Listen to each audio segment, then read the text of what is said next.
we get excited about what we saw yesterday because finally the Giants did the inevitable. They went through a game with 0 turnovers. There you go. And what happens, Paul, when you do that? You usually come out on the winning side of the ball, and they did. They won the game. Great game. Good stuff. It did help that they had 5 on the other side of the ledger, so they were +5 in turnovers for the day. And I know the score was only 23-20 at the end, but I was talking to my dad earlier this morning, and he said, look, the Giants totally controlled that game. I mean, it's like it never should have been that close on the scoreboard. And I said, well, Dad, that's what happens when you kick 3 field goals. You go for a 4th down on the first drive of the game in Washington territory in position to put up points, and you fail on the 4th down.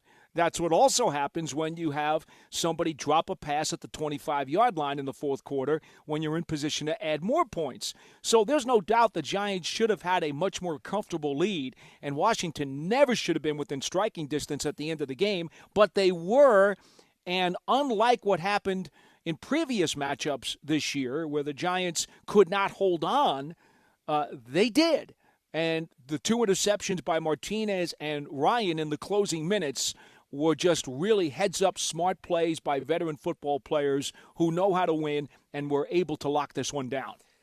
Yeah, the other thing, too, that got the Washington team back in the game and the Giants have been really good about this all season, about giving up, big plays on defense.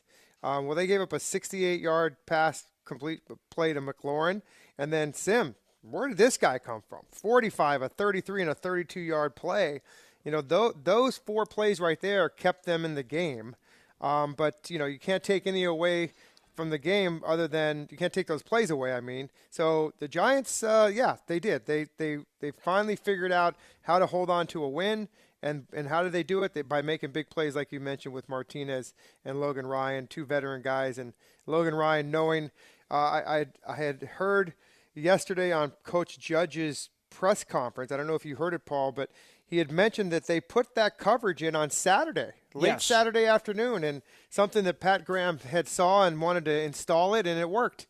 It sealed the game. And I tell you, as a coach and as a player, I'm thinking this is pretty impressive when you can put something together before it happens and know that at one point in the game it might work for you, and it did. It won them the game.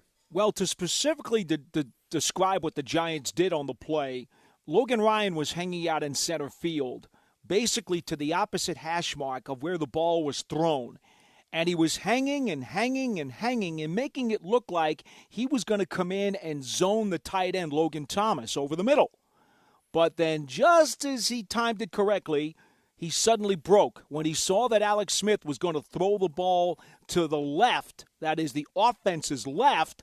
McLaurin, who was running a kind of like a little bit of a deep slant, he was in front of Julian Love, who was playing a deep zone. And I think what they were banking on, what Washington thought, is that, okay, there's a zone on the left-hand side. Logan Ryan is going to worry about the tight end on the right side. Love is playing too deep in his zone on the left, so all McLaurin has to do is run his little bit of a slant, sit down, and he's going to have an ocean of space. And quite frankly, if you looked at where Love was, McLaurin did have an ocean of space until Ryan, who was baiting the Smith throw, suddenly comes charging over and undercuts the pass. And that's how the interception was made. And apparently that was the strategy that Ryan talked to Graham about, is that I want to be able to bait this guy. I want to be able to look like I'm playing zone to the other hash mark, and then I'm going to make a late charge. It's a risky play, but my goodness, when it works, it works. Well, I think the 2 plays that they had at the end of the game really kind of, as a Giants fan, it was interesting because I was watching the game and you kind of don't know how to react because usually it's going the other way, right? I mean, the whole season has been where the Giants are basically throwing that interception to lose the game, and now the Giants are making plays to win games. And so I think there's a lot of upside to this win. We talked about it on the pregame show about confidence and getting the guys to believe in one another and going on the road on a short week, by the way. We didn't talk a lot about that, but, it's tough to come back on a Monday night football game and play on Sunday. Luckily, and they had to go on the road. So that's even a little bit more difficult. But they turned it around, and what's interesting, Paul, is that this team is now 0 in the turnover ratio.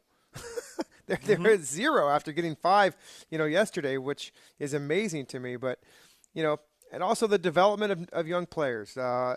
Coach Judge talks about that, and Patrick Graham talked about it in his interview on our pregame show yesterday, that the development of these younger guys. And you look at Austin Mack come into this game, and he's only been doing things to be able to get him on the roster to come into a game in practice every week. He's getting better and better, and he shows up in the game yesterday. Big, tough, tall, good physical receiver in Austin Mack, making a good catch, and really had a great day. Yeah, he caught the long 50-yard bomb early in the game, but I thought it was the slant later on where it was a contested catch where he was physical and tough. Oh, very physical. Went right for that goal line, and his knee was down before. But, yeah, that's the type of player he is. And I think you do. You like to see that aggressiveness out of a big wide receiver, a big target.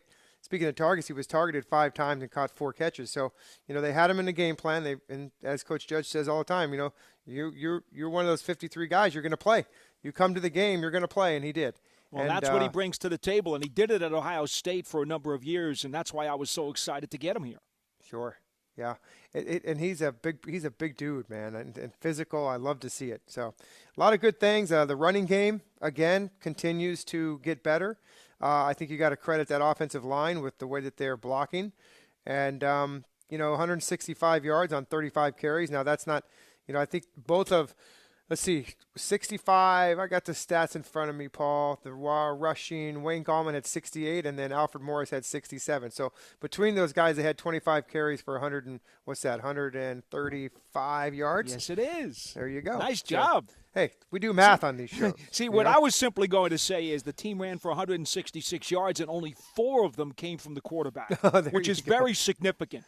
Yeah, because, last time the rushing statistics were padded by 70-something yards from Daniel Jones. He had a 49-yard sprint in that game against Washington last month.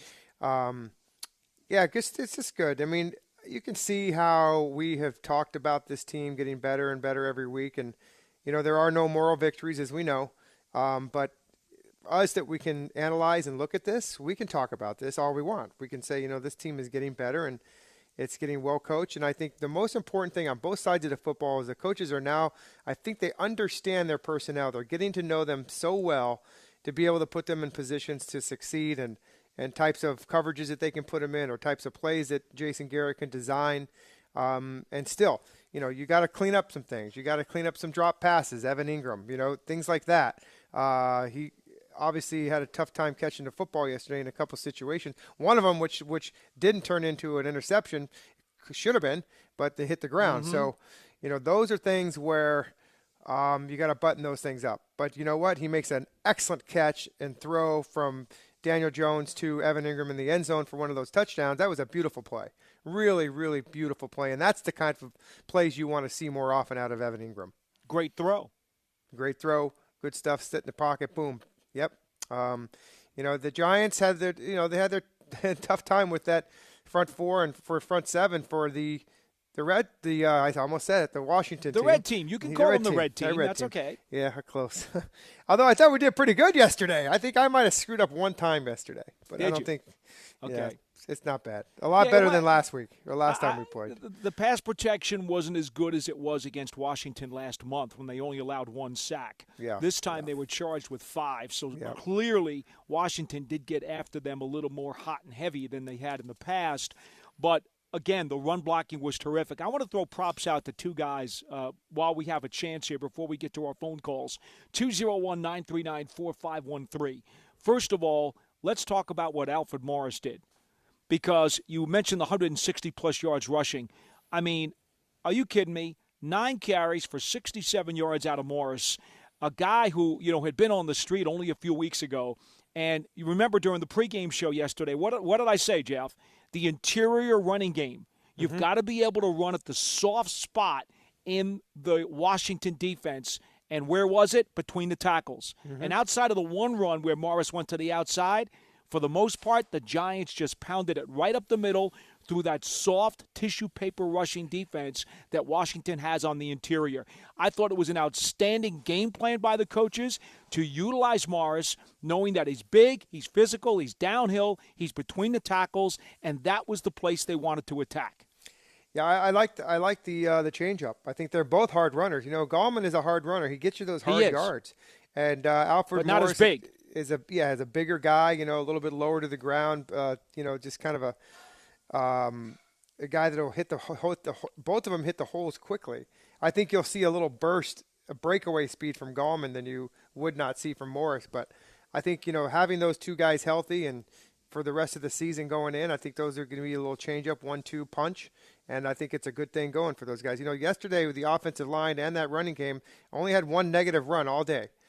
So that gives you a lot of flexibility in your play calling, aside from some of the penalties that put you in, you know, second and long, first and long. But as far as negative runs, there was only one of them yesterday. That's correct. Now, the other guy I've got to mention here, and by the way, Big Blue Kickoff Live is presented by New York Lottery. Get out there and play.